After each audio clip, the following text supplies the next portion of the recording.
नमस्कार। आज साइंस से कुछ जिक्के मैं लिया हूँ, उसको देखनी है क्योंकि यहाँ से क्वेश्चन बनते हैं। जो मैं जिक्के लिया हूँ यहाँ से क्वेश्चन पूछे जाते हैं, तो इसीलिए मैं जिक्के ले लिया हूँ।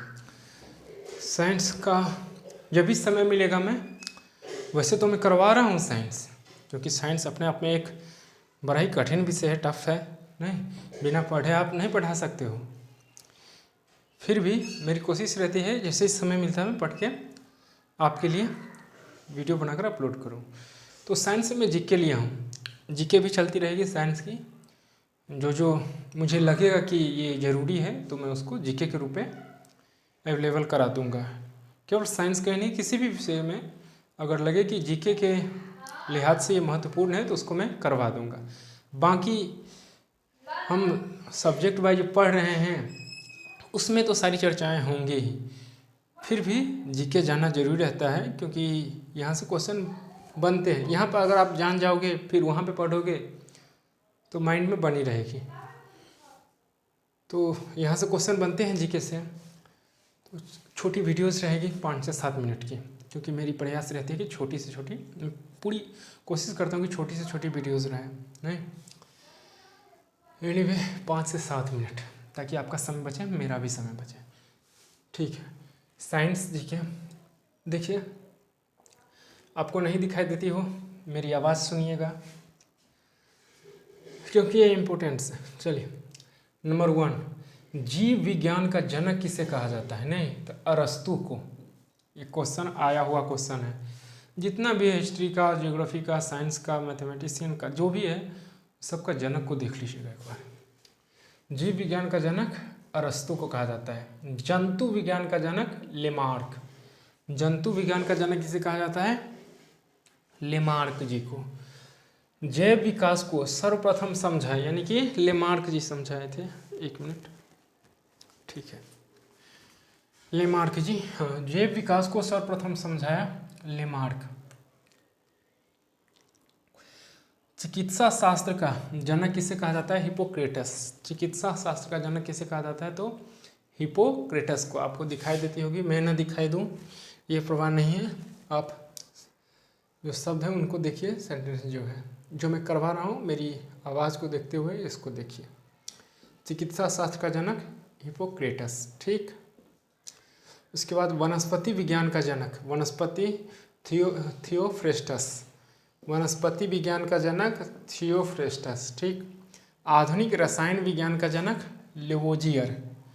आधुनिक विज्ञान का जनक आधुनिक रसायन विज्ञान का जनक लेवोजियर जी को कहा गया। मानव खोपड़ी में हड्डियां होती हैं, आप जानते भी होंगे, 8 बहुत सारी चीज़ें आप जानती हैं, फिर भी आप इसको लीजिए, इसको देखिए, जानिए, क्योंकि मैं इसलिए करवा रहा हूँ कि मेरी भी रिवाइज हो रही है। तो ये सब मैं कर चुका हूँ, लेकिन नेचर, प्रकृति का नियम है कि भूलना नहीं, भूलोगे तो आपका जो माइंड है वो फट जाएगा। नहीं तो भूलना तो प्रकृति का नियम है, तो उसमें बड़ी बात नहीं है कि कोई कहता है नहीं कि भूल जाता है, तो इसमें कोई बड़ी बात नहीं, क्योंकि उतना चीज़ आप यादें नहीं रख सकते हो। तो इसीलिए मेमोरी है भाई, कितना आप करोगे, तो इसीलिए तो भूल जाता है ना, ताकि दूसरा अपलोड हो सके, इसमें दूसरा चीज़ रह सके।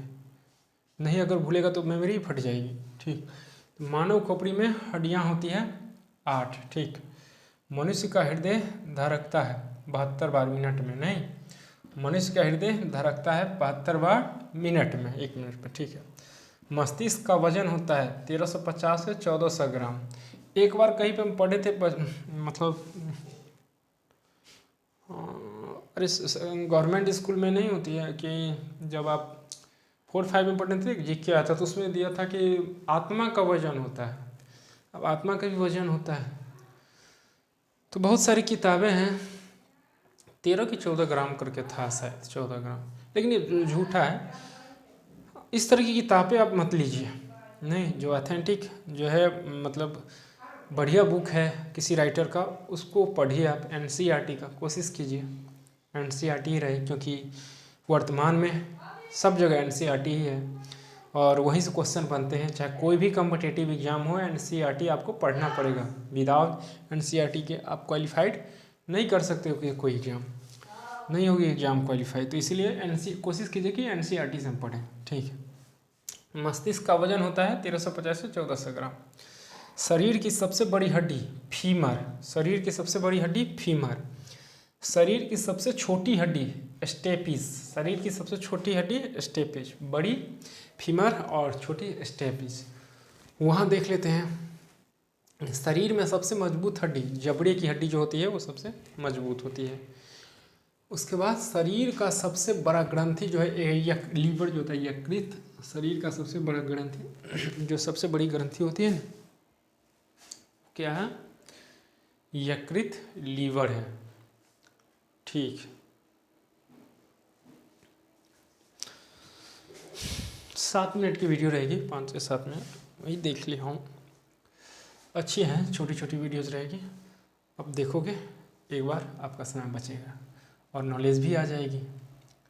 क्योंकि अभी जो लोग हैं ना बड़ी बिजी है, मतलब लॉन्ग। हाँ, एक बात है, पढ़ने वाला अगर विद्यार्थी हो तो उसको आप 2 घंटा का वीडियो दे दो, वो उसी पर है तो अवश्य ही देखेगा। लेकिन दुनिया फास्ट चल रही है, कम समय में अधिक नॉलेज कैसे प्राप्त हो, कैसे अचीव करें, ये सब ढूंढ रहा है। मैं अपनी खुद बात कहता हूँ कि मैं भी चाहता रहा तो कम समय में अधिक नॉलेज हो जाए। तो स्वाभाविक सी बात है, जब मैं चाहता हूँ तो आप भी चाहते होंगे, हर कोई चाहता है कि समय कम रहे, नॉलेज अधिक हो जाए। तो उसी टाइप से मेरी कोशिश रहती है कि उसी हिसाब से मैं वीडियोस बनाऊं, कि छोटी वीडियो रहे लेकिन उसमें नॉलेज अधिक हो, उसमें पॉइंट वाली बात हो। तो इसीलिए छोटी छोटी वीडियोस रहेगी, कभी कभार हो जाती है, कोई बात नहीं। मांसपेशियाँ की कुल संख्या, शरीर में कुल हड्डी 206, मांसपेशियों की कुल संख्या 639 मांसपेशियों की। शरीर में प्रचुर मात्रा में कौन से तत्व पाए जाते हैं? तो कार्बन तत्व, जो कार्बन तत्व होते हैं ना वो प्रचुर मात्रा में पाए जाते हैं। शरीर में प्रचुर मात्रा में पाए जाने वाले तत्व कार्बन, ठीक है। मानव, ये क्वेश्चन पूछा हुआ है, ये क्वेश्चन एग्जाम में आया हुआ है, शायद फर्स्ट पेपर में आया था ना नीट का। हाँ, कहीं पे मैं देखा हूँ, SSC का था पेपर, लेकिन ये क्वेश्चन आया हुआ है, इसका मतलब ये कहीं पर आ सकता है। तो मानव का विकास इतिहास परंपराओं से संबंधित जो विषय होता है वो क्या कहलाता है? मानव विकास इतिहास से संबंधित जो विषय होता है उसे क्या कहते हैं? तो एंथ्रोपोलॉजी, एंथ्रोपोलॉजी है ना, एंथ्रोपोलॉजी, ठीक है। जो मानव विकास इतिहास परंपरा से संबंधित विषय कहलाता है एंथ्रोपोलॉजी कहलाता है। ज दीर्घ ई कार है, ठीक है। रसायन विज्ञान का जनक किसे कहा जाता है? लेबोजियर को। यहाँ पे लिखा ना, यहाँ पे मैं लिख दिया हूँ ना, 2 बार लिखा गया लेबोजियर, कोई बात नहीं, इसको देख लीजिएगा। तो रसायन विज्ञान का जनक लेबोजियर। तो ये छोटी छोटी वीडियोस रहेगी जीके में, साइंस की नहीं, साइंस की छोटी छोटी वीडियो। तो ठीक है, छोटी वीडियोस हैं, आराम से देखिए, यहाँ से क्वेश्चन बनते हैं। तो मिलते हैं अगली वीडियोज़ में, नमस्कार।